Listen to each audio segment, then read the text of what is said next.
¿Sabías que una muñeca de porcelana pudo marcar el destino trágico de toda una familia? ¿O que un demonio con pechos desfila en Semana Santa, pero tiene prohibido entrar en la iglesia? ¿Y que una cruz milagrosa robada acabó vengándose de su ladrón? Te proponemos un viaje alucinante donde lo extraño, lo mágico y lo absurdo se mezclan en un desfile de objetos que desafían toda lógica. Y lo haremos de la mano de Jesús Callejo a través de su último libro, El Gabinete de las Maravillas y los Misterios. Pero antes, te contaremos que hubo reyes del pasado aficionados a coleccionar objetos de lo más extraño, creando algunos gabinetes de las maravillas más legendarios de la historia. Iniciamos viaje.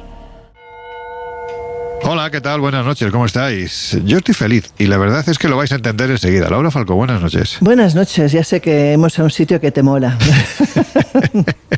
¿Tú sabes quién era Nicolaus Modrusa?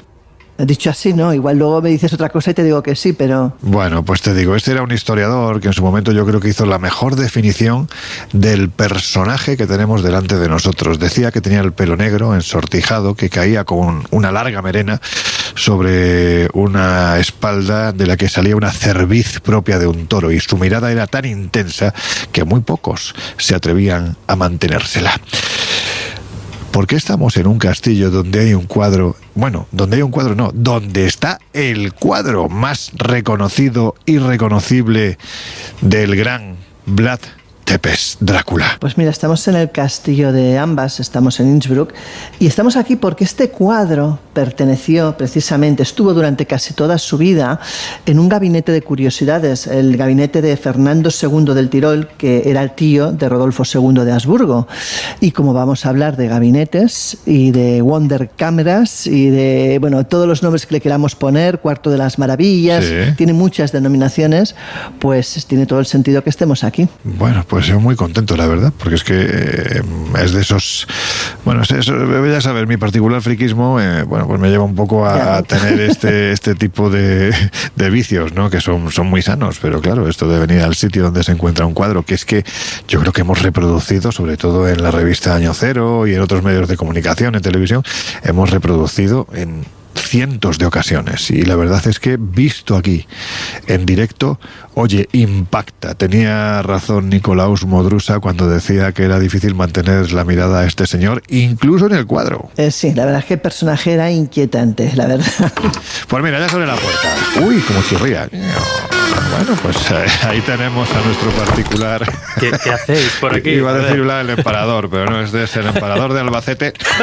O sea, ¿tú qué crees que hacemos por aquí? ¿Tú no has visto lo que tenemos ahora, enfrente? ya entiendo. No me digas que no mola, ¿eh? Mola mucho. Bueno, pues nada, pues parece que me contaba Laura que el tío de Rodolfo II, que parece ser que era el dueño de este castillo y que además, pues fíjate el cuadro que tenía, entre otras muchas cosas, pues también eran dados a crear estos gabinetes de las maravillas, ¿no? Que da la sensación, Jesús, que no fue uno, sino que hubo bastantes. Hubo muchísimos. Hay que situar además esta moda o esta tendencia a coleccionar curiosidades de todo tipo a unos siglos muy concretos. Entre el siglo XVI y el XVIII vive su auge en toda Europa, precisamente, la colección de esta clase de objetos en lo que se conoció como cuartos o gabinetes de las maravillas, y que por suerte, al igual que sucede en el sitio en el que estamos ahora, estos cuartos de las maravillas serían el precedente directo de lo que hoy, por norma general, conocemos como museos. De hecho, muchos de estos cuartos fueron, insisto, el precedente de los primeros museos de Europa y públicos. Y es verdad que se mezclaban cosas de todo tipo. Había diferentes categorías, ahora las podemos comentar, pero principalmente objetos del mundo natural, obras de arte, y luego principalmente aquello que nos puede interesar más, que son objetos asociados a las creencias populares del momento, que en su momento se daban por ciertos y por auténticos, y que con el paso de los años se descartaron. Por ejemplo, se podían encontrar, no sé, viales con sangre de dragón, restos de animales... ¿En serio? Sí. Es que no me digas que... O sea, me da igual que sea verdad o sea mentira. No me digas que no es chulo ir a un sitio que tiene viales de sangre de dragón. Claro, pero es que eso, o incluso cuernos de unicornio, imagínate. Sí. O sea, claro. Lo de los cuernos de unicornio, que además luego en diferentes museos encontramos, pues casi como el recuerdo de estos cuartos, los encontramos expuestos, pero había un objeto, digamos, una planta súper interesante, que era el cordero tártaro, que era una especie, una mezcla de planta y animal. Se pensaba que era una especie de árbol que en lugar de tener copa con hojas tenía un cordero, y lo que daba era precisamente sus frutos eran animales. Había una cantidad de locuras tremendas.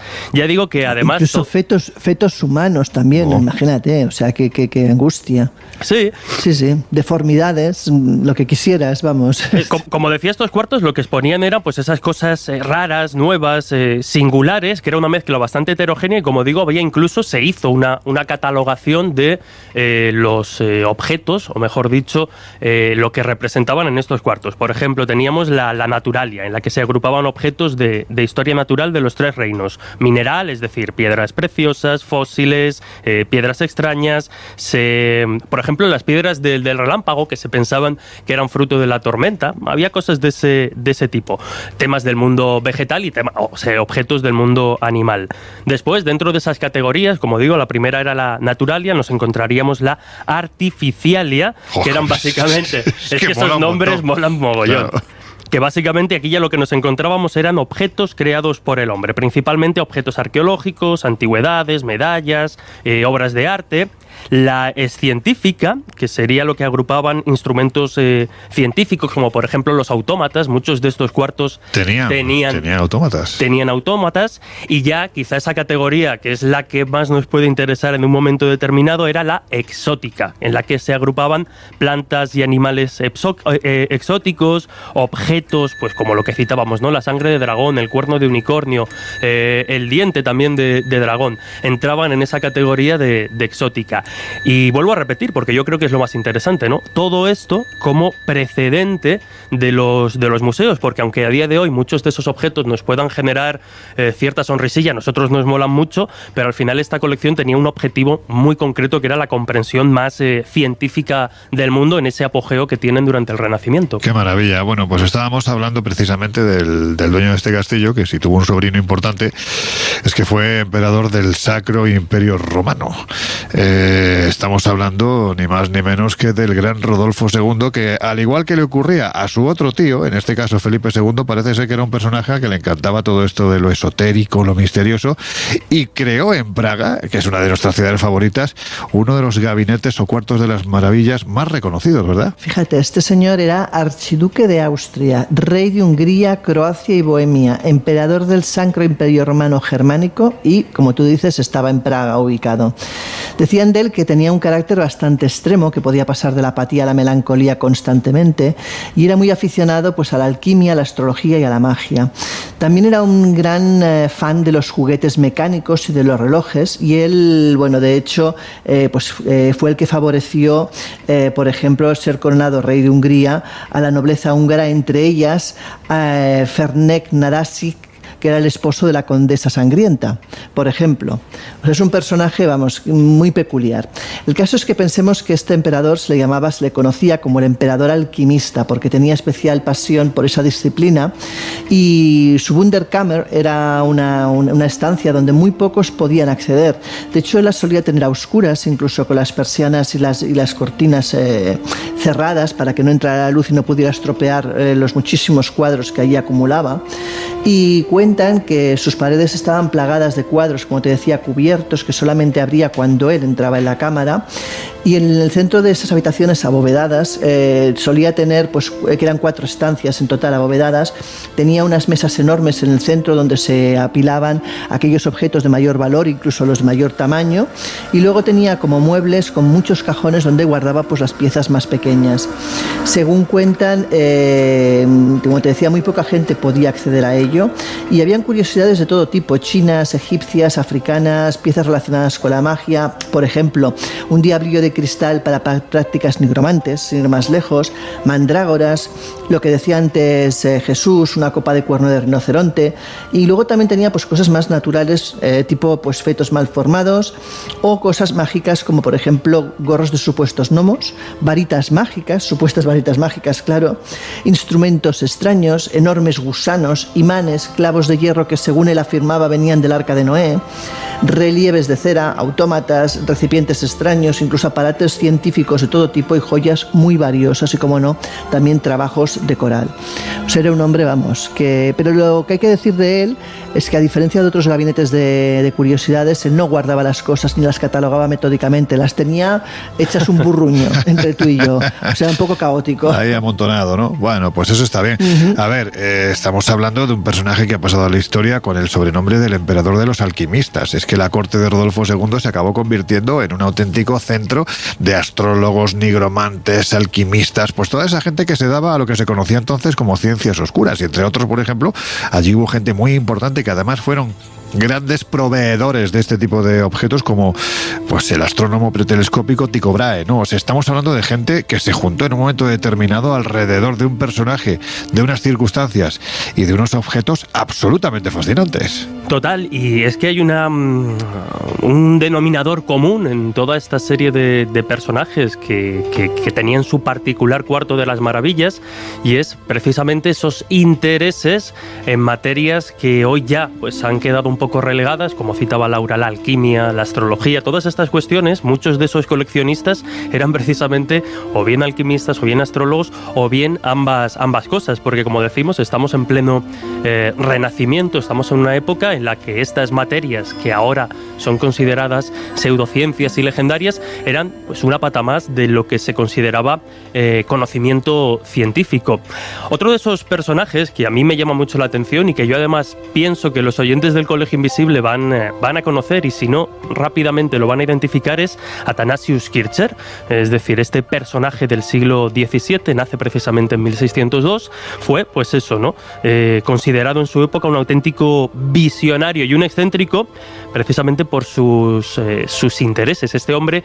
Es que con ese nombre, quiero decir, o sea, llamarse Athanasius es que ya vas predestinado, ¿no?, a este tipo de cosas. Bueno, en su época lo denominaron, era tanto las materias que dominaba y estudiaba, que lo denominaron como el maestro de las 100 artes. Y aparte de ser uno de los primeros... Eso es como Cleopatra, ¿no?, que la llamaban la reina de las 1000 bocas. En fin, cada uno interprete lo que quiera. Pues como digo, aparte de esas... de esos intereses, fue uno de los primeros en recuperar la idea, el mito de la Atlántida, y tratar de darle un trasfondo real. Pero entre otras muchas cosas, precisamente porque también en su particular gabinete llegó a tener pues muchas piezas arqueológicas de la antigüedad, fue uno de los primeros en tratar de descifrar la escritura jeroglífica egipcia, habló de astronomía, de magnetismo, y hay una cosa que probablemente estuviese en su gabinete, que hoy en día consideraríamos maltrato animal, pero que visto con la perspectiva del tiempo, pues oye, tiene cierta gracia, y es que llegó incluso a diseñar un piano de gatos. ¿Qué dirás tú? ¿Y esto qué narices es? Pues sí, vamos a preguntar, ¿esto qué narices es? ¿Y cómo funciona? Bueno, pues digamos que había una serie de gatos puestos en fila, y lo que hacía era golpear el rabo, la cola de los felinos con martillos, y esto hacía que las tonadas de los maullidos fueran diferentes, y así tratar de componer una sintonía. Pero probablemente así ha sido considerado el que fue cuarto de las maravillas de Athanasius Kircher, fue probablemente, insisto, el que se consideró también el primer museo europeo. Este museo kircheriano, como digo, nació como un cuarto de las maravillas o gabinete de curiosidades, y tenía o incluía objetos, como ya hemos dicho, totalmente inusuales: fósiles, monedas antiguas, ingenios mecánicos. Él lo concibió como una síntesis del arte y la cultura de la antigüedad, pero también de los conocimientos de las ciencias y la técnica. Digamos que era un punto de encuentro precisamente entre lo clásico y la innovación. donación. La colección surge además de la mezcla de fondos privados con objetos propios de Kircher. La donación la hizo en 1651 el noble Alfondo Donini, la hizo al colegio romano, que es donde Athanasius se trasladó para impartir clases, y allí, pues en cuanto cede esa colección, él se encarga de gestionar esta donación y sobre todo de agrandarla a mayores con piezas de su interés. Había, pues como ya hemos señalado, piezas del mundo natural, instrumentos musicales, máquinas creadas por el hombre, y entre esas curiosidades que ya tenía, fíjate, porque tendríamos casi lo que podríamos interpretar como una especie de precursor del cronovisor, porque entre esos objetos se hallaba, por ejemplo, una bola de cristal en cuyo interior se podía admirar la resurrección de Cristo. O sea, ¿qué me dices? Es un cronovisor. Joder, qué pasada. Total, varios obeliscos traídos de Egipto y un ingenio pues bastante estúpido, pero que debía ser curioso en la época, que era un ingenio mecánico con forma de pájaro que lo que hacía era vomitar líquido por el pico. ¿Pero y por qué? ¿Qué sentido tenía eso? No sé qué sentido ¿Te hacía tendría. gracia ver a los pájaros vomitando o qué? Pero Sí, no sé. estaba ahí. Costumbres curiosas. Como digo, lo curioso de Athanasius es que aunque cuando a su muerte gran parte de esa colección se desmantela, gracias a uno de sus aprendices, de sus compañeros, a la muerte de Athanasius Kircher, lo que hizo fue lo que se hacía en muchos de estos gabinetes: hacer un catálogo de las piezas que había en ese lugar. Pero como digo, aunque se desmantela y algunas piezas se han repartido o han desaparecido, en la actualidad, digamos que ese cuarto de las maravillas puede visitarse, al menos gran parte, porque la colección de Athanasius Kircher está repartida entre el Museo di Villa Giulia y el Museo Nacional de Roma. En esos dos museos podemos encontrar muchas de esas piezas de ese gabinete de las maravillas que, repito, ha sido considerado casi el primer museo europeo. Jolín, o sea, estamos hablando de que, en fin, para que esté repartido entre dos museos, pues muchas piezas tenía que haber allí, ¿verdad? O sea, estamos hablando de cosas bastante curiosas. Pero piensa que no son únicamente museos, en muchos casos han sido gran parte del fondo de grandes bibliotecas, porque muchos de estos coleccionistas, que hoy quizás llamaríamos frikis o simplemente coleccionistas, eran apasionados también de coleccionar grandes obras literarias, con lo cual también tenemos unos fondos en las bibliotecas brutales recuperados de estos gabinetes. Hay que decir que quizás no se nos ha escapado, porque vamos avanzando en el programa de hoy, los minutos continúan avanzando, y hay que decir que también había objetos vinculados a lo sagrado. Se decía, por ejemplo, que en el cuarto de las maravillas de Rodolfo II, entre otras muchas cosas, había estado el bastón de mando, el cetro, en este caso, del propio Moisés. Se decía que hoy en día, por ejemplo, podemos ver en el Palacio Topkapi de Estambul.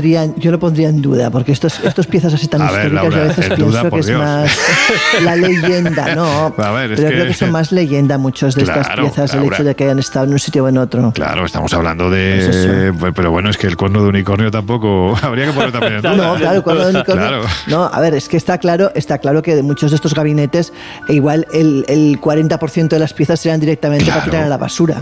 Luego habían piezas increíbles. Pues seguramente habría mucha picaresca y habría quien sacaría un buen beneficio de la venta de este tipo de objetos. Y luego, por ejemplo, volviendo a ese ejemplo de Athanasius Kircher, es curioso porque él lo que hacía era presentar sus propias invenciones mecánicas expuestas en el museo como creaciones mágicas. Es decir, había un conocimiento científico detrás, pero lo envolvían de esa mitología y de esa tal para precisamente desviar la atención de determinados conocimientos que uno poseía casi en secreto. Pues porque la línea que separaba la ciencia de la paraciencia o pseudociencia, o como queramos llamarla, pues prácticamente era indistinguible.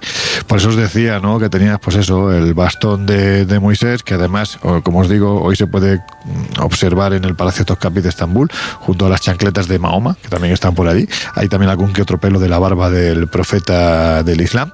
Pero es curioso, te llama la atención, porque si realmente ese palito era el bastón de Moisés, que uno se imagina como un personaje muy imponente, o sea, alguien que es capaz de dividir el Mar Rojo a bastonazos, pues debe de ser alguien muy imponente. Pues no, si el tamaño se corresponde con ese bastón, debería ser un personaje bastante bajito. Entonces, bueno, pues te das cuenta de que este tipo de objetos también formaron parte. Pues se dice que, por ejemplo, también uno de los objetos que más ha estudiado Laura, que más le gusta, la lanza de Longinos, pues también anduvo por estos gabinetes de las maravillas en su momento, porque claro, no había nada más preciado que objetos que hubieran estado cerca o directamente en contacto, ni más ni menos que con el cuerpo de Jesús. No, bueno, y más en la época en que habían 2 o 3 lanzas por ahí dando vueltas, que esta es otra, porque claro, tienes la que fue el Vaticano, que además se rompió en 2, la punta que está en Ancona y la que está en el Vaticano, la que fue a parar al Museo de los Augsburgo. Tienes también, teóricamente, la que fue a parar a Etiopía. O sea, bueno, ahí te quiero decir que hubo un momento que habían varias lanzas y me imagino que habrían varias réplicas también, con lo cual pues seguramente muchos de estos gabinetes acaban teniendo incluso réplicas. Bueno, pues seguramente, pues es como hemos visto ya en otras ocasiones, ¿no? Cuando uno habla del mundo de las reliquias, que te encuentras cosas súper curiosas, ¿no? Desde suspiros de ángeles a bostezos de San José, incluso hasta también hay plumitas por ahí que pertenecen al ámbito angelical. No hablemos ya del Ignum Crucis, porque es que es una barbaridad la cantidad de trozos de la cruz que hay por ahí. Yo no sé qué. Leche materna leche de la Virgen. Prepucios. O sea, bueno, los prepucios que hay también unos cuantos. Pero yo no sé quién fue el que dijo aquello de que si juntasen todos los palitos que supuestamente conformarían la cruz de Cristo y que están repartidos por diferentes partes del mundo, casi como si fueran los actuales gabinetes de las maravillas, se podía construir toda una flota de galeones. No sé si es una exageración, pero bueno, nos da la idea de que efectivamente esto de la picaresca en este ámbito pues ha sido algo como muy habitual, ¿no? Total. Y lejos digamos, de estas reliquias o objetos legendarios, también nos encontramos objetos particulares de la historia vinculados, por ejemplo, al mundo de la conspiración.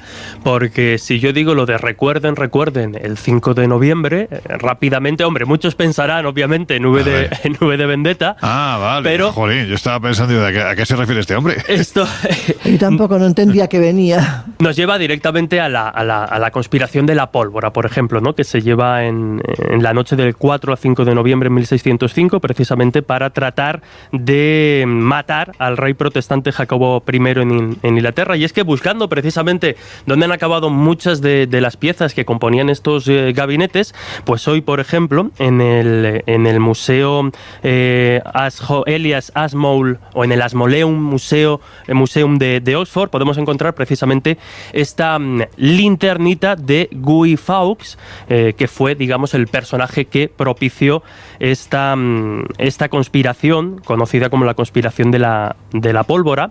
Y como digo, esta linterna de hierro, bueno, pues cuando fue arrestado precisamente para parar esa conspiración en los sótanos debajo de las casas del Parlamento en 1605, pues Fawkes y sus conspiradores lo que planearon era encender barriles de pólvora ocultos bajo la leña en el sótano durante la apertura estatal del Parlamento, cuando el rey, los comunes y los señores hubieran estado presentes en la cámara de los señores, precisamente para volarla por completo y matar, como decía, al rey protestante Jacobo I. Toda esta conspiración se detiene, entre otras muchas cosas, pues gracias a una advertencia anónima que hizo que registraran las bodegas y se descubrió esta conspiración de Guy Fawkes y la trama fracasó. Pues bien, esa linterna con la que se iba a prender la pólvora y con la que se iban a iluminar pertenece o está precisamente ahora mismo expuesta en ese Ashmolean Museum Oxford, que es precisamente la evolución directa de otro cuarto de las maravillas de los primeros de Europa, asociado a un personaje también muy curioso, porque aparte de ser un erudito inglés con conocimientos de todo tipo, era alquimista y era astrólogo. También estamos ya en el siglo XVII, que como decíamos es el auge de todo este tipo de cuartos. Y este personaje, Elias Ashmole, que bueno, pues se formó como abogado, pero se interesó por todo tipo de materias, fue incluso miembro fundador de la Royal Society y un destacado francmasón, se me había olvidado ese detalle. O sea, lo tenía todo este hombre, ¿no? Lo tenía todo y tenía tanto que tenía, pues como digo, hasta su propio cuarto de las maravillas. Al igual que sucede con muchos, mezcla de colecciones privadas con colección propia. Y en 1650 él recibe, una donación de John de Khan el joven, que era hijo de otro, de un renombrado botánico y coleccionista, y ambos habían reunido... Que era el viejo, claro. Que era el viejo. El padre era el viejo y este era el joven. Y el Tras de Khan el joven y el viejo. Pues bien, esta familia, digamos, lo que tenía era una vasta colección de objetos exóticos, de plantas, de minerales, de curiosidades repartidas por todo el mundo, en un sitio que denominaban el Arca, en referencia precisamente al Arca de Noé. Y bueno, pues cede esta colección a Elias Ashmole. Luego hay una trifulca legal por parte de la mujer para intentar recuperar todos estos objetos, pero no se los quedó. Y lo que hizo Elias Ashmole fue en 1677 donar su colección junto a la que había heredado de los Tras de Khan a la Universidad de Oxford, con la condición de que se construyera un edificio adecuado para albergar esta colección y hacerla accesible al público. Aceptaron su petición y el 24 de mayo de 1683, correcto, se inaugura y se abre al público el primer museo universitario del mundo y el primer museo público de Inglaterra. Bueno, pues nada, ya lo saben, lo pueden visitar. En fin, sí. Lo podéis visitar. Sí me gustaría, antes de terminar esta primera media hora, preguntaros algo, además que va con mucha intención, ¿eh? Va con mucha intención, repito. ¿Hoy en día habría cuartos de las maravillas? Yo los asocio al coleccionismo, es decir, yo misma tengo estanterías llenas de cosas que colecciono, entonces no dejarían de ser, en cierta manera, los cuartos modernos de las maravillas. Imagínate la gente que colecciona, por ejemplo, yo qué sé, muñecos Funko, o la gente que colecciona coches de no sé qué, o sea, no deja de ser en cierta manera un poco esa misma tendencia a coleccionar y admirar una serie de piezas que las acabas dando un valor. Sí, yo creo que los hay, y además, si quieres te pongo un ejemplo concreto, no sé si ahora o después, pero te va a gustar. Es que yo creo que lo tenemos muy cerca, ¿no? Sí, estamos pensando... Claro, por eso si te digo que mi pregunta iba con toda la intención del mundo, así que bueno, pues yo creo que lo podemos... Venga, vamos a ello. El que yo estoy pensando, sí, que además también sirve a modo de recordatorio y homenaje, sería la casa de Ramos Perera, fallecido hace escasamente un año. Fue presidente de la Sociedad Española de Parapsicología y de la Sociedad Española de Antropología y Tradiciones Populares, y su casa, para quienes la han visitado, es un auténtico museo de este tipo de objetos vinculados al esoterismo, a las creencias, a las tradiciones populares. O sea, no está abierto al público, no se puede visitar, pero siguen existiendo un poco esos cuartos. Pues eso, la casa de Ramos Perera, que fue un grandísimo periodista y además pues un hombre muy apasionado con este tipo de temáticas, además desde un punto de vista más parecido al de Jesús que por ejemplo al de Miguel Pedrero, ¿no? Venga, que os dejamos con nuestros compañeros de los servicios informativos, regresamos en unos minutos y ya sabéis que estáis en este cuarto de las maravillas que es el Colegio Invisible. Enseguida volvemos.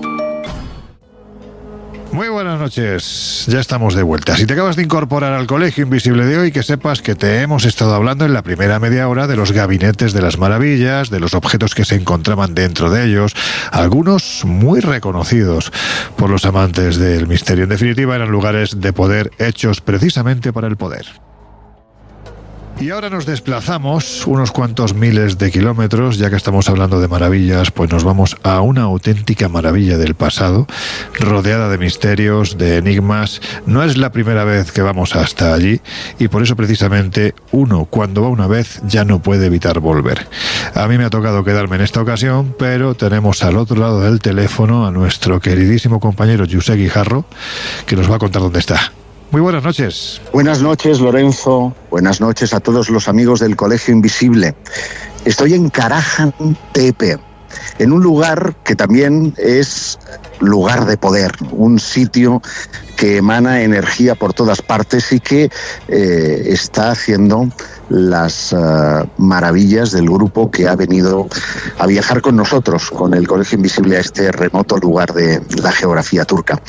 Y estamos en una estampa, Loren, que tú conoces muy bien, porque nos encontramos en uno de los templos principales de Karajan, con una figura antropoide, con un pen entre sus manos, en una actitud muy parecida al de los Moais de la isla de Pascua, sí, que muestra en su torso, no sabemos muy bien si son sus costillas o alguna suerte de vestimenta, y cuya cara ha sido deliberadamente deformada. Es uno de los grandes misterios de Karahan Tepe, porque de los 250 objetos que han sido desenterrados de aquí, muchas estatuas de tamaño humano, de tamaño real, fueron o bien decapitadas o bien deformadas en su rostro, en sus narices específicamente, como una suerte de castigo. Otras incluso fueron encontradas puestas de cara a la pared, como mirando a la pared, como si hubiera un castigo. Esto es algo llamativo, porque no sabemos cuál es la razón que impulsó a los templos más antiguos de la humanidad a hacer este tipo de comportamiento. Bueno, pues ahora mismo eres consciente de que durante unos minutos vas a ser la persona más odiada de este equipo, ¿no? Yo creo que lo tienes bastante claro. Oye, Josep, estamos hablando de Karahan Tepe. Es muy probable que casi todo el que oye el Colegio Invisible sepa de qué estamos hablando, pero exactamente ahora mismo, ¿dónde te encuentras ubicado? ¿En qué región del planeta estás? Bueno, estamos en Turquía, más específicamente en la península de Anatolia y más específicamente en una región histórica que es la de Şanlıurfa, la antigua Urfa, que fue la tierra de los profetas. Aquí se dice que nació el profeta Abraham. De hecho, ayer estuvimos en la cueva de Abraham. Se cuenta que desde el castillo de Urfa fue lanzado hasta un pozo lleno de fuego que se transformó en un estanque de agua y peces que estuvimos recorriendo también hace unos meses contigo en una noche inolvidable, sí, en Şanlıurfa. Y esto, para los más frikis, si yo les digo el nombre de Edesa, seguramente que lo ubicarán, porque es donde el rey Abgar hizo llevar la sábana santa, hoy conservada en Turín, para curarse su lepra. Y la antigua Edesa, pues en esos territorios es donde se ubica precisamente este yacimiento. Un yacimiento que ha sido una de muchas civilizaciones. Ayer estuvimos en Matar. Matar es un pueblo que bien podría ser la fotografía de pueblos de Irán, de Afganistán, un socarral con casas milenarias que ahora son lugar para las cabras, para el ganado. Viven 4 niños y 2 de ellos son pastores que nos hicieron de guías por el monte hasta dar con una suerte de estructuras que se pierden en la noche de los tiempos, a las que ya conocían los arqueólogos del periodo grecorromano, que son cultos que se remontan al sol y la luna al 4200 a.C. aproximadamente.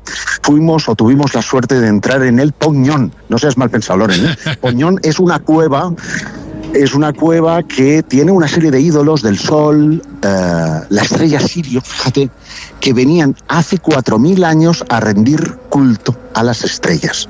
Y el niño me hizo descubrir que habían 6 templos a mi alrededor. En cada una de la cima de las montañas se veían unas pequeñas estructuras que eran templos que estaban perfectamente alineados con cada uno de los planetas: Marte, Venus, Mercurio, Júpiter y Saturno. Algo fascinante.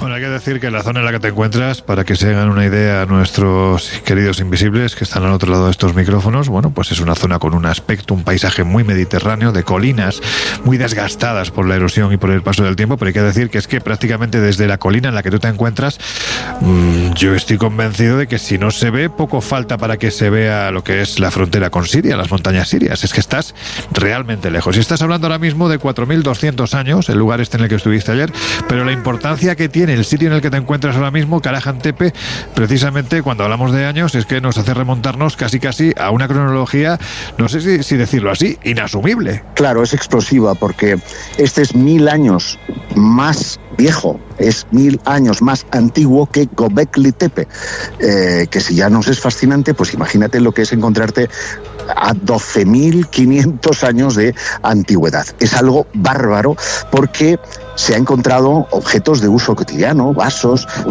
platos, pero unos ídolos, unas esculturas que son impropias de una civilización que solamente tenía herramientas de sílex, y que por lo tanto esto era un reto no solamente técnico, sino también conceptual, porque ya vemos arte de tipo conceptual, arte de tipo abstracto, y luego representaciones pues de la vida natural, sobre todo muchos animales, y algo que es muy inquietante, que es el culto a la serpiente. Ayer nos decía Yalchim, que es nuestro guía, que esta región en la que estamos es pasto de serpientes venenosas, de serpientes que hacen que uno se estremezca con solo la idea de que le haya podido morder.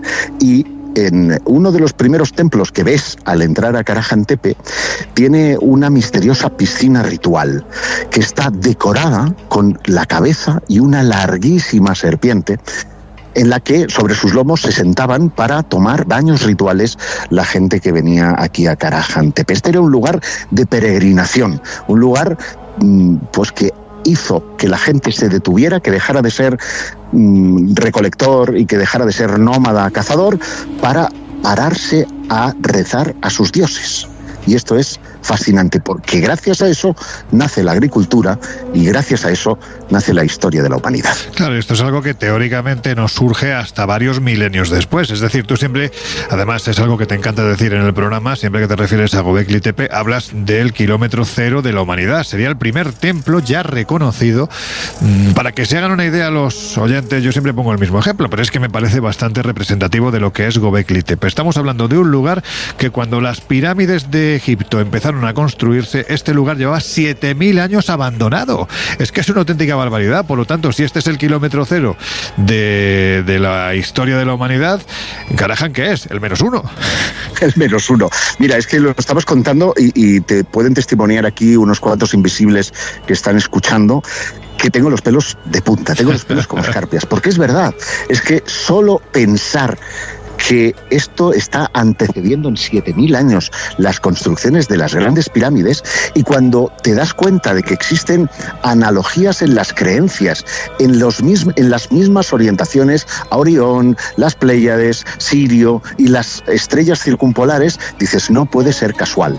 Algo ha tenido que hacer que estas gentes se fijaran en estas estrellas, ya sea por razones calendáricas, ya sea por cuestiones religiosas, o ya sé que me vas a decir, por mis primos extraterrestres. Pero sea por quien sea, es evidente que esto constituye un misterio que no deja a nadie, absolutamente a nadie, pues indiferente. Claro, yo creo que el gran misterio que tiene todo esto es ¿de qué civilización estamos hablando? ¿Quién hizo esto hace 12, 13.000 años? Que no solo se preocupó de hacer algo que no se ha encontrado nada parecido en esa cronología de la que estamos hablando, sino que además lo más interesante es que quien lo hiciese se permitió el lujo de enterrarlo, quién sabe si pensando en volver, en regresar. Es que, ¿quién era esta gente? No sabemos en realidad, Lorena, qué civilización hablamos. Cuando tú preguntas a los arqueólogos, hacen referencia a los hombres del Neolítico, porque ellos protagonizaron una verdadera revolución. Se asentaron, empezaron la ganadería y la agricultura, y por lo tanto son nuestros antepasados más remotos. Pero con independencia de esto hay que atribuirles una cierta tecnología que hoy por hoy la ciencia no les otorga. Por ejemplo, en el lugar que ayer estuvimos visitando, en Solmatar, se descubrieron unos cochecitos que eran juguetes para niños junto a silbatos, que tienen del 5.500 a.C., es decir, tienen 7.000 años de edad. Eso significa que al menos hasta 7.000 años atrás ya conocían la rueda, y esto haría que la idea que nos han puesto ahora mismo en el Museo de Interpretación de ver cómo transportaban estos grandes bloques de piedra encima de troncos, pues se deshace. ¿Por qué? Porque conocían la rueda, y conocían seguramente más herramientas que les permitieron hacer esto sin el esfuerzo que presuponemos, a pesar del tremendo esfuerzo que supone erigir estos templos. Bueno, estás muy, muy, muy lejos, así que te pido que por favor no te muevas mucho, porque a veces se pierde la cobertura, pero sí sé que es un sitio, lo hemos hablado en alguna ocasión cuando volvimos de allí, estuvimos el pasado mes de octubre de 2024, y es un sitio que te remueve por dentro. Las emociones, digamos, que se desbordan porque estás en un lugar, yo no soy de los que creen energías, pero desde luego si existen, este lugar hace que tus propias energías se descoloquen absolutamente, porque estás ante un auténtico absurdo. Y precisamente por eso me gustaría, creo que estás rodeado de buenos amigos, de buenos viajeros, me gustaría que me pasaras alguno para preguntarle a ver qué sensaciones están viviendo. Pues mira, te voy a pasar, por ejemplo, a tu amiga Pilar, que la tengo aquí y que está disfrutando pues como una niña con zapatos nuevos. Pilar. Hola. ¿Qué tal, Pilar? ¿Cómo estás? Hola a todos. Muy bien, fenomenal. Aquí disfrutando como un niño, como ha dicho Josep, y con todos los compañeros estamos todos alucinando. Tú, además, maravilloso. Yo sé que maravilloso. tú además todo lo que tiene que ver con el pasado, en fin, te fascina, te encanta. Desde que llegaste allí tenías una serie de expectativas puestas en el lugar. ¿Se han cumplido? Se ha cumplido, pero con creces. La pena es que no hemos tenido más tiempo de disfrutar del lugar, pero es maravilloso y además aquí, por ejemplo, ahora mismo no hay casi nadie, estamos prácticamente solos. Entonces es alucinante, estamos viendo una extensión en medio del desierto, es increíble, y sobre todo contando la historia y trasladándote al pasado, porque yo cierro los ojos, intento ver cómo se desarrollaba todo en el pasado, es alucinante. Es una pena que no tengamos más tiempo, pero bueno, animo a todo el mundo a venir aquí. Te voy a pasar también con alguien que conoces muy bien, Wendy, que viene de Guatemala, nada menos, y que es una invisible que tú conoces muy bien. Hola, mi querido Loren. ¿Cómo estás, Wendy? Qué alegre poderte saludar y saludar a tu audiencia. Gran viajera, gran viajera. Oye, Wendy, tú aquí no habías estado nunca, ¿no? No había estado para nada. Está maravilloso. Le estaba contando a Yusef que hice mi tabla donde conecto aztecas, mayas, bueno, todo esto, la verdad, que no puedo ni pronunciar de la emoción. Bueno, ha habido gente, Loren, que se ha echado a llorar, literalmente. Entonces, como tú decías, se mueven energías, se mueven cosas. Pepe Carranza, que llevaba la cámara estropeada desde el día de ayer, ha llegado a Göbekli y ha empezado a disparar sin ningún tipo de problema. Digas. Es algo maravilloso. Oye, ¿lo tienes por ahí, cosas Pepe? que suceden. Lo tengo al otro lado, pero te voy a pasar con Lorena, que es la más joven del grupo. ¡Ay, Lorena! Sí, claro. Hola, Loren, ¿qué Hola, tal? ¿qué tal estás, Lorena? Muy bien, súper emocionada de estar aquí. Bueno, no me extraña, es que es un sitio, lo que le decía a Josep, que es que te remueve por dentro. De lo que has visto, a ver, Lorena, cuéntame, ¿qué es lo que más te ha llamado la atención? Pues realmente todo, pero yo creo que sin duda Göbekli Tepe es algo impresionante, pero en el sitio que estamos ahora, verlo vacío, solo como para nosotros, creo que es muy impresionante. Un auténtico privilegio, Loni. Ya ves, estas son las emociones a flor de piel de nuestros viajeros y que, bueno, espero se unan muchos más en el futuro, porque esto hay que explicarlo, hay que verlo, hay que vivirlo. Oye, yo sé, me imagino que allí ahora mismo, pues lo que comentaba Pilar, ¿no? Que aquello está prácticamente vacío. Me imagino que estarán los arqueólogos a pie de yacimiento con la brocha limpiando, en fin. Es que se ve la arqueología a tiempo real. A estas horas estamos solos nosotros y los vigilantes. No me digas. Porque no queda ni el tato. Bueno, qué maravilla. O sea, es un privilegio. Qué maravilla. ¿Sabes que la última vez no nos dejaban fotografiar? Bueno, pues le estamos sacando fotos a todos los ídolos porque no hay ni Dios. Es maravilloso. Oye, por terminar ya, Josep, lo que sí da la sensación, y lo hablábamos con el que es el arqueólogo jefe de esa región, el viaje anterior, parece que estos yacimientos, que son una auténtica pasada, que se está descubriendo precisamente nuestro pasado de una manera absolutamente desconocida. No teníamos idea de que esto existiese, pero lo que están diciendo los arqueólogos es que prácticamente casi todas las colinas que tienes alrededor y que se parecen mucho tanto a la colina en la que se halló Göbekli Tepe o en la que se ha hallado Karahan Tepe, se está barajando la idea de que aquello sea un conjunto templario, es decir, una especie de civilización dedicada a la construcción de templos, y prácticamente debajo de cada colina es muy probable que haya templos ya. Sí, incluso debajo de los propios yacimientos que ahora están abiertos al público. De hecho, me ha sorprendido, en apenas 6 meses hay nuevas estructuras que están emergiendo en Göbekli Tepe, ya han empezado a excavar, y por los vídeos que hemos visto del georradar, hay estructuras verdaderamente increíbles que están pendientes de desenterrar. Aquí en Karahan ocurre 3/4 de lo mismo. Se está ya construyendo un centro de visitantes aproximadamente a 1 kilómetro en línea recta desde donde me encuentro ahora mismo, que va a ser el futuro centro de interpretación y bienvenida de visitantes, y aún falta por hacer la estructura que proteja todos estos templos, porque, como tú bien decías, todavía se está excavando. Ahora, porque aquí, que es en tiempo real la 1 del mediodía, se han ido a comer y por lo tanto no hay ni el tato, pero habitualmente a estas horas están trabajando los arqueólogos. Bueno, pues hemos intentado acercaros con lo más importante que tiene el ser humano, que es la palabra y la imaginación, a un sitio que es pura fantasía. También podéis ver parte de esta entrevista que acabo de tener con Josep. Podéis acercaros a nuestras redes sociales. Ya sabéis que estamos en Twitter, @ColeInvisibleOC, y también en Instagram y en Facebook, como El Colegio Invisible, y ahí hemos colgado pequeños fragmentos de esta entrevista para que, aparte de que la palabra sirve para comunicarse, dicen que una imagen vale más que 1000 palabras, y en este caso, cuando hablamos de Karajan Tepe, de Göbekli Tepe, de estas culturas tan pretéritas y tan enigmáticas, merece mucho la pena que veáis de qué estamos hablando. Josep, que disfrutéis muchísimo, que el viaje siga yendo tan estupendamente como está yendo, y nada, a la vuelta pues ya me contarás anécdotas, que seguro que habrá muchas. Un fuerte abrazo y saludos a todos los invisibles. Bueno, ya sabéis que cuando suena una música tan sugerente a estas horas de la madrugada es porque estamos a punto de recibir a uno de nuestros invisibles favoritos.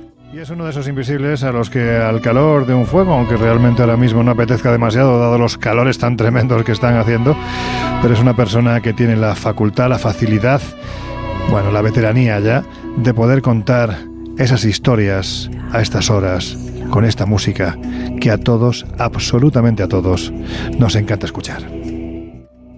Il Grande, mi querido amigo Jesús Callejo, ¿cómo estás? ¿Qué tal? Muy buenas noches, mi querido amigo. Pues fenomenal. Ya sabes que es siempre un placer compartir, en este caso, juegos internos y externos contigo. La verdad es que sí, comentaba esto de que este tipo de historias parece que se prestan a un campamento, a un bosque cerrado, a una hoguera, pero oye, maldita las ganas de encender una hoguera ahora mismo, ¿eh? No, sobran ya esas hogueras. Tenemos ya una luz interior que nos sirve precisamente para comunicar y para inspirarnos al calor de esta hoguera virtual, donde las historias parece que fluyen con mayor facilidad. Pues fíjate, yo creo que para inspirarse no hay mejor cosa que leer un libro que tengo entre mis manos ahora mismo, que ha editado Almuzara, El Gabinete de las Maravillas y los Misterios, los 101 objetos más asombrosos de la España insólita. Jesús, ¿qué número suma en tu cuenta particular de libros realizados? En mi cuenta particular suma 28 libros, que no está nada mal. ¡Wow! Está bien. Además, hay que decir que está ilustrado por otro buen amigo que además es un extraordinario artista, con mayúsculas, Marcos Carrasco. ¿Cómo ha sido trabajar con él? Pues muy fácil, como te puedes imaginar. Nos conocemos hace un montón de años, forma parte de la Escóbula de la Brújula y, como tú bien dices, es un pintor ilustrador de primera categoría.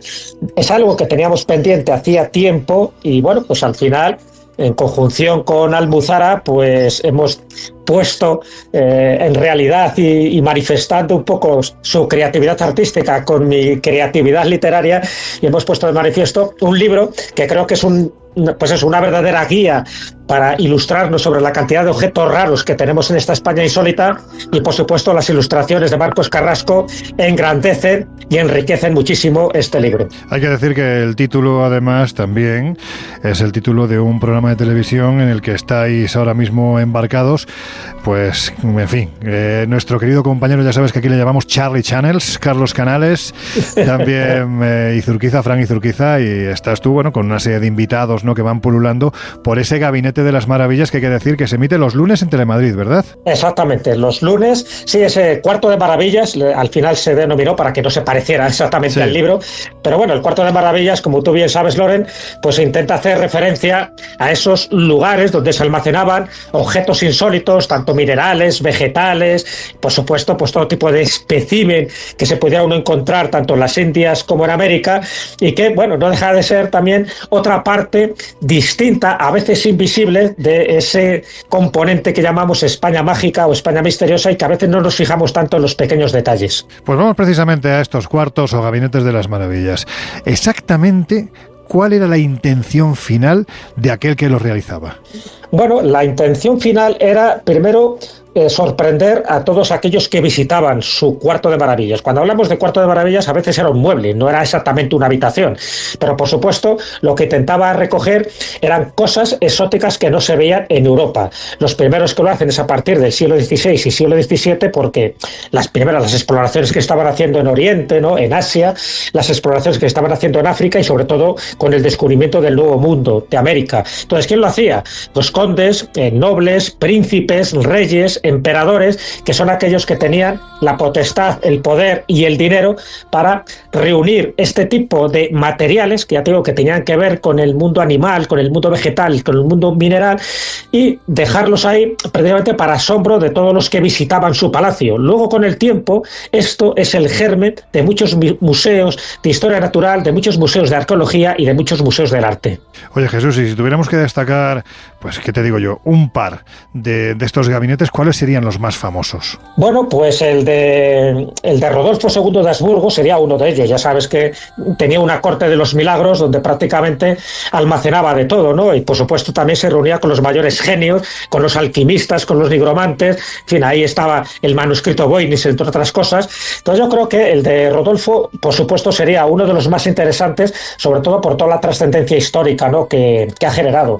Evidentemente hay muchísimos más, y yo cito incluso algunos en España porque me parecen muy interesantes también recordarlos. Incluso yo creo que tú los llegaste a saber en algún momento, ¿no? Porque no sé si has estado en el gabinete, bueno, no sé, creo que sí, me imagino que sí que has estado en Oseros, en Galicia. Sí. Donde se hizo un gabinete de curiosidades muy poco conocido por parte de José María Caideda. Sí, claro, hombre, claro. Claro, en Oleiros, ¿no? En Oleiros, sí, Oleiros. ¿Te acuerdas? Sí. Que guardaba maravillas extrañísimas como ímenes de algunas de las 11.000 vírgenes, un trozo del prepucio de Jesús, bueno, reliquias extrañísimas. Yo me acuerdo que había una especie de vasija que dentro tenía una maldición y que no podías abrirla, o sea, una cosa muy curiosa. Exacto. Bueno, cabezas jíbaras, cosillas muy llamativas. Entonces, bueno, también he querido hacer un poco homenaje a estos españolitos que, bueno, pues al final no fueron muy reconocidos precisamente por esa heterodoxia, ¿no? Entre ellos habría que meter a Ramos Perera, ¿no?, que en paz descanse, el que fuera presidente de la Sociedad Española de Parapsicología, que en su casa, en fin, era un gabinete de curiosidades absoluto. Así que bueno, se mencionan varios en el libro un poco como curiosidad y sobre todo, ya te digo, como germen de muchos de los museos de ciencias naturales que existen ahora en España, entre ellos el de Madrid, que fue precisamente gracias a Carlos III el que lo auspició y el que lo fomentó. Y bueno, no deja de ser interesante saber que ahora mismo podemos apreciar este tipo de bellezas gracias a que alguien tuvo pues yo creo que el dinero, el poder y el tiempo suficiente para recopilarlo. Fíjate, precisamente al final de la primera media hora de este programa, Jesús Ortega hacía alusión a la casa de Ramos Perera y además añadía un detalle que volvemos a repetir para quien quiera ver una pequeña porción, solo una pequeña porción de los objetos que este hombre tenía en su casa. Se pueden ver en ese Museo de la España Mágica que hay en Toledo y que gestionan pues nuestros queridos amigos Julio César y Gonzalo, que pertenecen a la Orden del Toledo Oculto. Bueno, en fin, que si no las conocéis, buscar, googlear, como se dice hoy en día, aunque esto suene ya muy viejuno, porque de verdad que merece la pena acercarse hasta allí. Bueno, da la sensación de que en muchos casos este tipo de gabinetes, Jesús, eran poco menos que una colección de herejías. Y hay un detalle que me llama la atención, yendo ya directamente al libro, y es que empiezas en una página haciendo casi un homenaje al collar de perlas de Indra. ¿Por qué? Bueno, pues yo creo que eres de los pocos que te has dado cuenta un poco de ese detalle y no me extraña que seas tú, ¿no? Porque ese tipo de elementos normalmente pasan desapercibidos. A ver, el collar de perlas de Indra, ¿sabes qué es ese? Bueno, esa mitología que está muy relacionada con el mundo hindú, ¿no? Y que habla de que en una misma joya que está rellena de joyas, cada parte contiene la totalidad de ese collar. Entonces, en el fondo me di cuenta que estos gabinetes de curiosidades lo que intentan reflejar, igual que esas joyas de la red que refleja cada una, todas las demás joyas, cada uno de estos objetos nos refleja una tradición, una leyenda, una superstición, un ritual, algo que está en consonancia con algo mucho más poderoso, con algo más potente. Y por eso he intentado dar importancia a las pequeñas cosas. No hablo de lugares mágicos, porque ya hay varios libros que eso lo tratan, sino de piezas, que pueden ser piedras, que puede ser una muñeca, que puede ser una reliquia, que puede ser un capitel, que puede ser una vitrina, pero piezas que de alguna forma conllevan un mensaje, una historia, una leyenda que, si no la conoces, no entenderías exactamente el contorno en el que está ubicado. Por lo tanto, la pieza también refleja un poco ese collar de Indra. En la pieza está contenido gran parte de la información del continente en el que está exhibida esa pieza. Repetimos el título de este libro, El Gabinete de las Maravillas y los Misterios, de nuestro querido Jesús Callejo, con ilustraciones de Marcos Carrasco, pero me quiero ir directamente al subtítulo, Los 101 objetos más asombrosos de la España insólita, y si te parece vamos a repasar algunos, porque a mí es que, claro, empiezas a leer y es que yo me reconozco que soy callejista total, o sea, a mí tus títulos, pero ya no solo de libros, sino de lo que en el interior, los que trabajamos en redacción, yo sé que el nombre es muy feo, le llamamos ladillos, ¿no?, que son estos destacados. Oye, esto de la muñeca maldita de Antequera me lo tienes que contar ahora mismo. Bueno, pues que tenemos una muñeca maldita ni más ni menos que en este museo de Antequera, en el Museo de la Ciudad de Antequera, en Málaga. Entonces, claro, lo que llama la atención es que a veces nos damos cuenta o nos fijamos más en las muñecas de las películas hollywoodienses y no nos damos cuenta de eso, de que en museos muy cercanos, dentro de nuestra piel de toro llamada España, tenemos cosas muy raras. Y esta muñeca en concreto está asociada ni más ni menos que a un pintor maldito, que era José María Fernández Rodríguez. En fin, apellidos muy comunes que es fácil que la gente no lo recuerde, a pesar de que estamos hablando de un pintor de primera categoría en su momento, pero que tuvo una multitud de desgracias. En fin, fue un abanico de elementos desastrosos y desventuras, y dicen, y aquí claro, evidentemente hay que echar mano de la leyenda, dicen que todo forma parte de la compra de una muñeca japonesa, que cuando la incorpora en su casa empiezan a pasar cosas raras. Y cuando digo cosas raras es pues eso, todo tipo de enfermedades, de desastres económicos, de muertes, porque él tiene 4 hijos y poco a poco cada uno se va muriendo, también su propia esposa. En fin, no te voy a contar aquí todo el cúmulo de desgracias, pero sí es muy llamativo que todo tenga que ver, en principio, con la compra de esta muñeca en la fábrica Lehmann de Barcelona, que, por cierto, también fue una fábrica llena de tragedias y, sobre todo, a raíz de la Guerra Civil Española.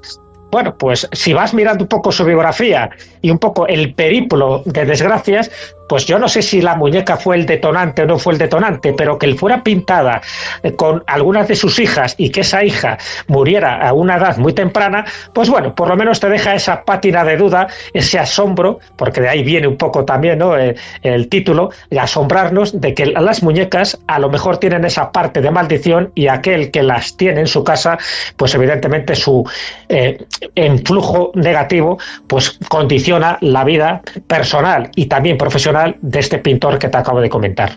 Bueno, casi sería como una especie de Anabel. Todos conocemos la muñequita Anabel de Antequera, ¿no? La Anabel de Antequera, o sea, una cosa parecida. Bueno. Exactamente, sería un poco como nuestra Anabel, efectivamente.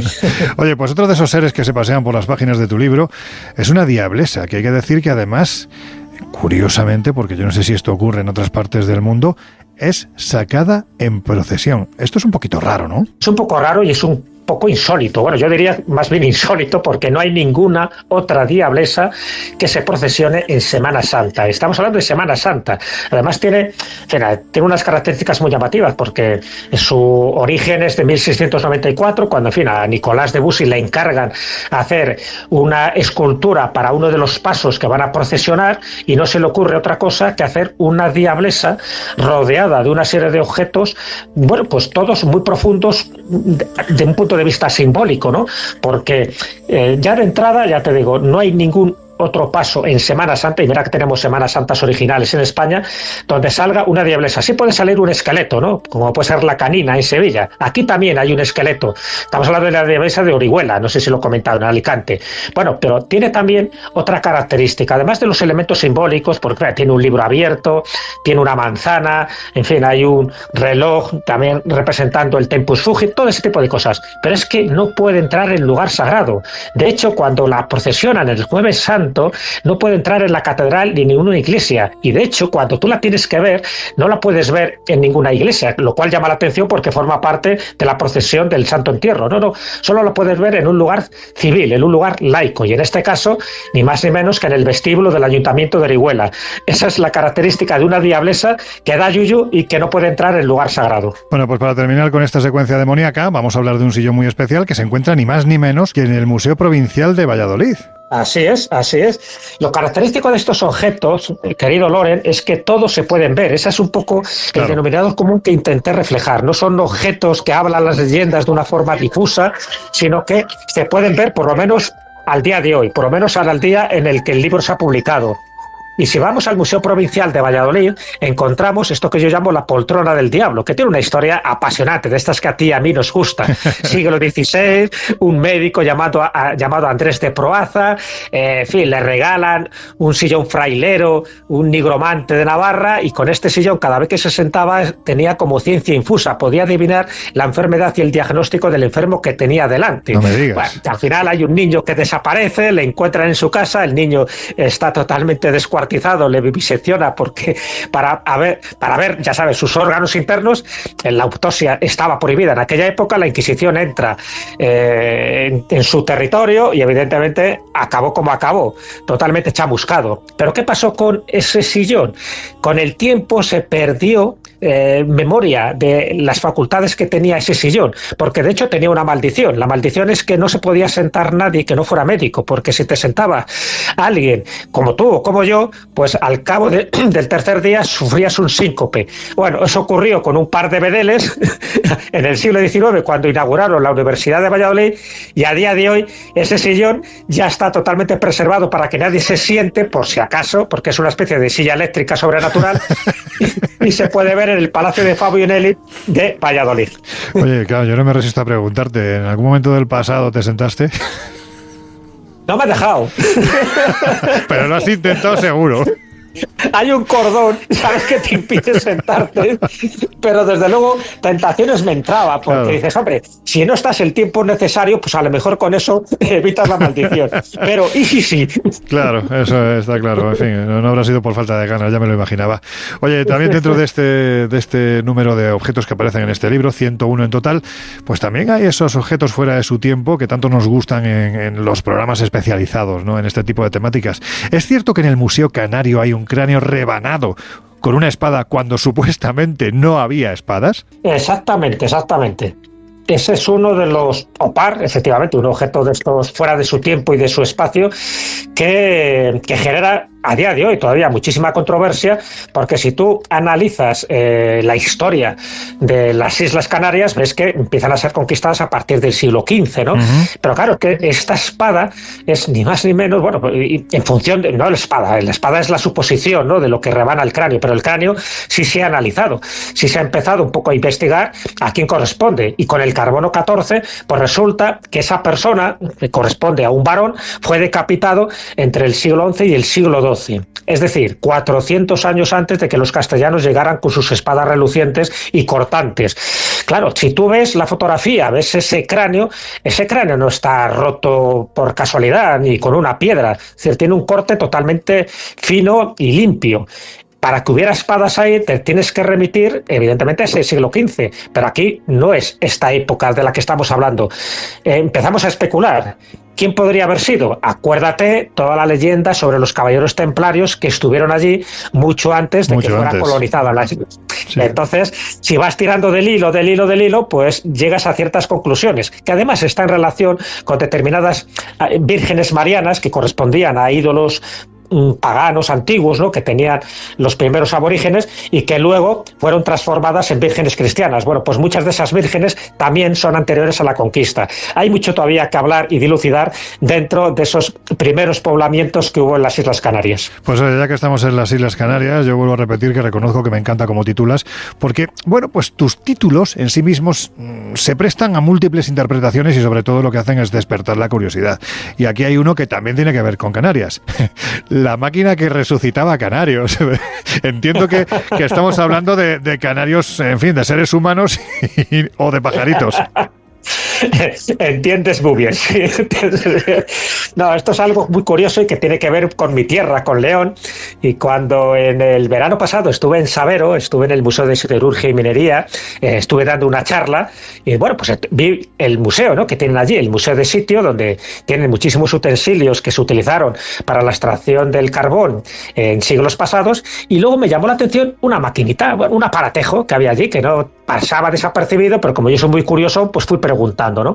Y entonces me dijeron que eso servía, bueno, pues como un detector del grisú, en fin, de estos gases tóxicos que eran muy perjudiciales para para los mineros. Entonces, ¿qué hacían? Ya sabes que muchas veces bajaban un pajarito, entonces cuando el pajarito empezaba a tener convulsiones, era señal inequívoca que tenían que salir pitando, pero el pobre pájaro moría. Entonces, para evitar eso, no deja de ser un artilugio muy romántico y muy ecológico. Entonces, para evitar que estos pájaros murieran, sobre todo los canarios, que tienen mayor sensibilidad a estos gases, lo que hicieron fue construir una pequeña maquinita, ¿sabes? Un aparato donde tú le metías y con una válvula de oxígeno, de tal forma que cuando el pájaro empezara, pues eso, a convulsionarse pensando que iba a palmar, pues este resucitador era cerrar la cápsula, darle un poco de oxígeno, resucitar, pero claro, mientras, por supuesto, el minero corriendo, como poniendo los pies en polvorosa, para que no le pasara nada. Pero gracias a esto, el canario, con el que al final tú te encariñabas,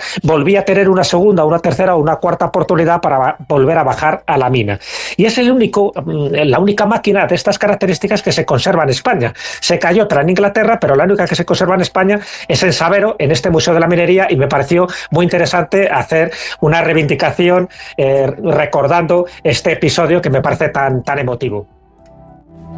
Y sobre todo recordando a estos pajaritos que tantas vidas salvaron en su momento, a costa de la suya, hay que decirlo. Oye, Jesús, estamos afrontando los minutos finales, pero no me puedo resistir, ya que estás en el Colegio Invisible. ¿Te parece que hablemos de penes?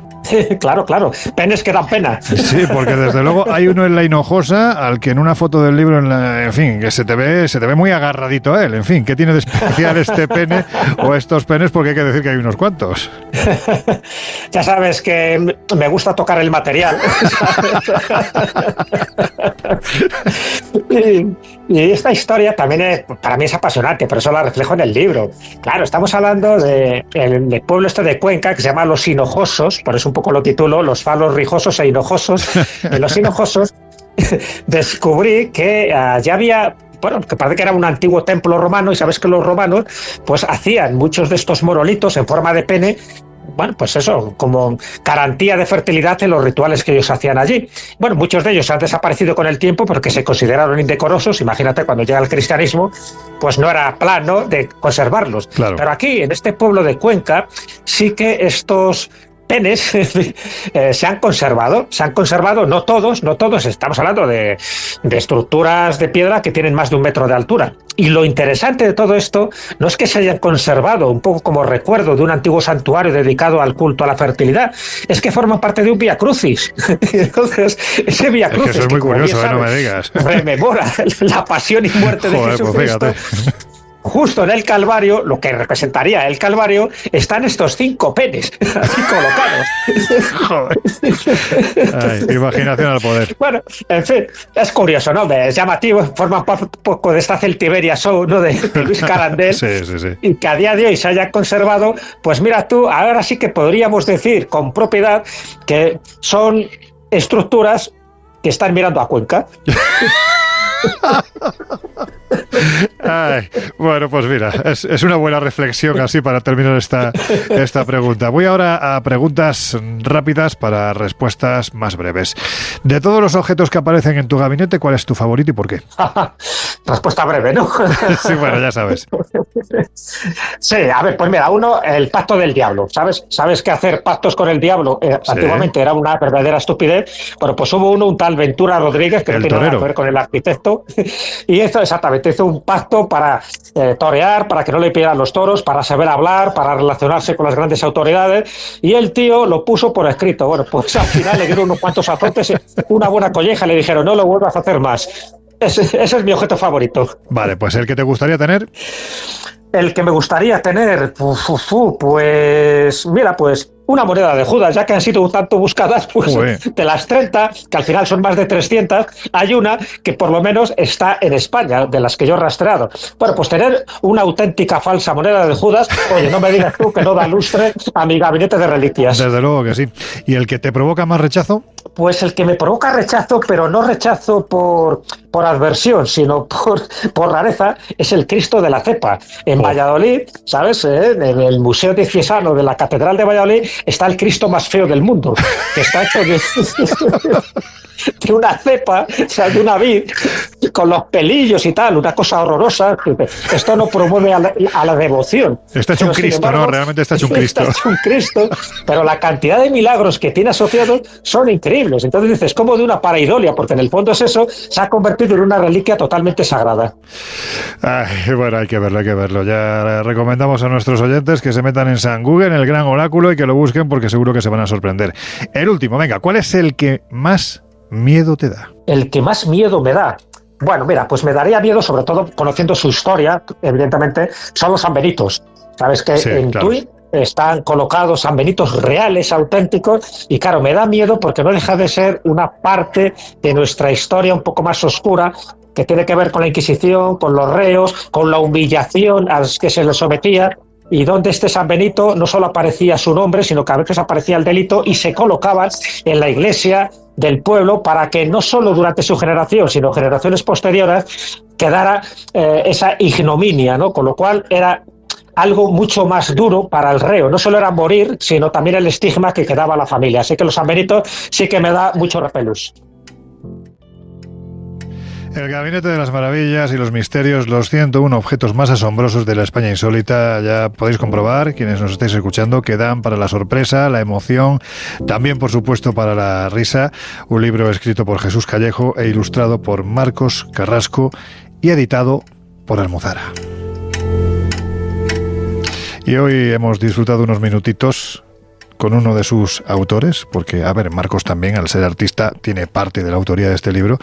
Hemos estado con Jesús Callejo. De verdad, qué gusto da siempre hablar contigo, Jesús. Muchas gracias, querido Loren. Ya sabes que estos temas que tanto nos apasionan, pues al final los vivimos y los contamos con otra vibración.